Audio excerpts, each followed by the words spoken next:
నమస్తే అండి. ఈరోజు నేను చాలా టేస్టీగా చాలా సింపుల్గా చేసుకుని గుత్తి దొండకాయతో పులుసు అండి. చాలా టేస్టీగా ఉంటుందండి. నేను మీకు కరెక్ట్ కొలతలు చెప్తానండి. మెజర్మెంట్ ఇన్ని ముందు నూనె పెట్టుకున్నానండి. బాండీలో కొద్దిగా 4 రెబ్బలు కరివేపాకండి లేతది.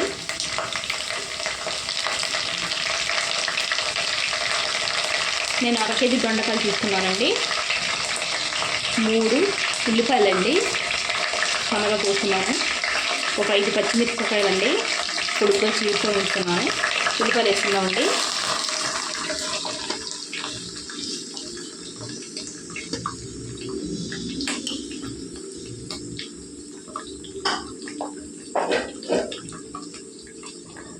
దొండకాయలండి చూడండి, ఇలాగా 4 పలకల కింద చీరుకున్నానండి. చీరానిలాగా కోసుకుని మధ్యలో ఇంట్లో వేసేసుకున్నామండి. దీన్ని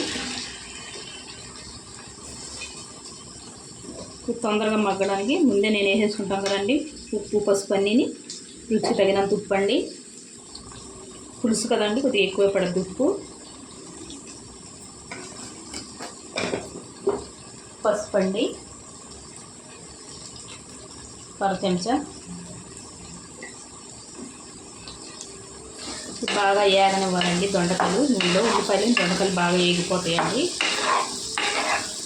ఇవన్నీ వేస్తే మీడియం పెట్టుకొని బాగా ఏగనివ్వాలండి దొండకాయలని ఉల్లిపాయలు. చాలా టేస్టీగా ఉంటుందండి. ఒకసారి చేసుకోండి. 2 రకాలుగా చేసుకోవచ్చండి గుత్తి దొండకాయ. 2 పులుసులేనండి, 2 రకాలుగా చేసుకోవచ్చు. బాగుంటుంది, చాలా టేస్టీగా ఉంటుంది.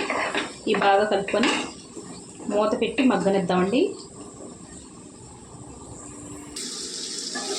చూడండి కొద్దిగా మగ్గాయండి. బాగా మగ్గాలండి. ఇవి నూనెలోనే బాగా మగ్గిపోవాలండి. అప్పుడే టేస్టీగా ఉంటుందండి కూర. బాగా కలుపుకొని మూత పెట్టి మళ్ళీ మగ్గించుకుందామండి. చూడండి సగం మగ్గాయండి దొండకాయలు. ఇప్పుడు మసాలా వేసుకోవాలండి. పచ్చి మసాలా 1 చెంచాన్నర వేసానండి నేను. సరిపోద్దండి. దొండకాయలతో బాగా ఏగిపోద్దండి మసాలా కూడా. ఇంకా ఏగాలండి దొండకాయలు. మూత పెట్టి ఏగనిద్దామండి. ఇంకా చూడండి దొండకాయలు ఎంత బాగా మగ్గినాయో. ఇలా మగ్గాలండి. అనిపిస్తున్నాయండి మీకు? బాగా చూడండి ఇలా మగ్గాలండి. ఉల్లిపాయలు కూడా బాగా ఏగిపోయాయండి. ఇప్పుడు కారం వేసుకుందామండి. ఇందులో పులుసు కదండి, కొద్దిగా ఎక్కువే పడుద్ది.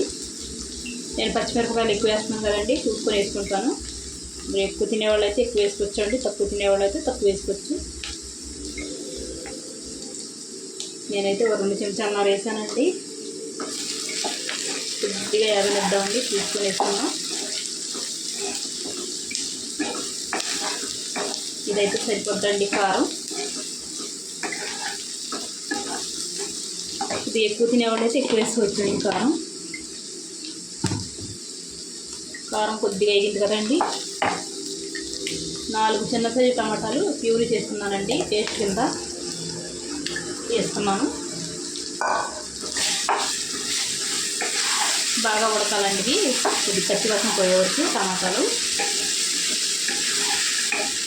మూత పెట్టి కొద్దిసేపు ఉడికించుకుందామండి.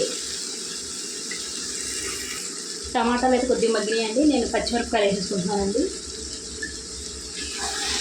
ఇప్పుడు వేసుకుంటే తినడానికి బాగుంటాయండి. పచ్చిమిరపకాయలు కనిపిస్తుంటాయి. ముందే వేసేసుకుంటే మొత్తం మగ్గిపోయి కనిపించమండి పచ్చిమిరపకాయలు. 1 నిమిషం మగ్గనిద్దామండి. చూడండి 1 నిమిషం అయిపోయిందండి. ఇప్పుడు చింతపండు పులుసు వేసుకుందామండి మనం. మీడియం సైజు చింతపండు, మీడియం సైజు నిమ్మకాయ అంతా చింతపండు తీసుకున్నానండి నేను. పులుపుకు తగ్గట్టు మనం టమాటాలు వేసుకున్నాం కదండి, అది చూసుకొని పులుపు వేసుకుందామండి.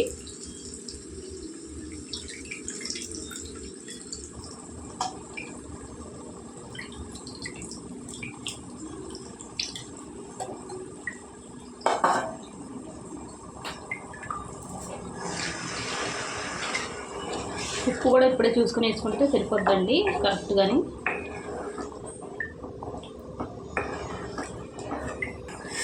నేను తీసుకున్న చింతపండు కరెక్ట్గా సరిపోయిందండి. ఇందులో కొద్దిగా నీళ్ళు వేసుకుందామండి.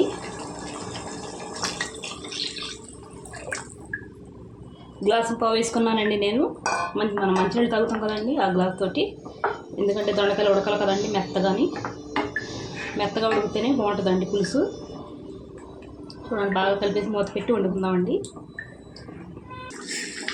చూసారండి, దగ్గర పడింది. ఇంకొద్ది దగ్గర పడిన తర్వాత చూపిస్తానండి.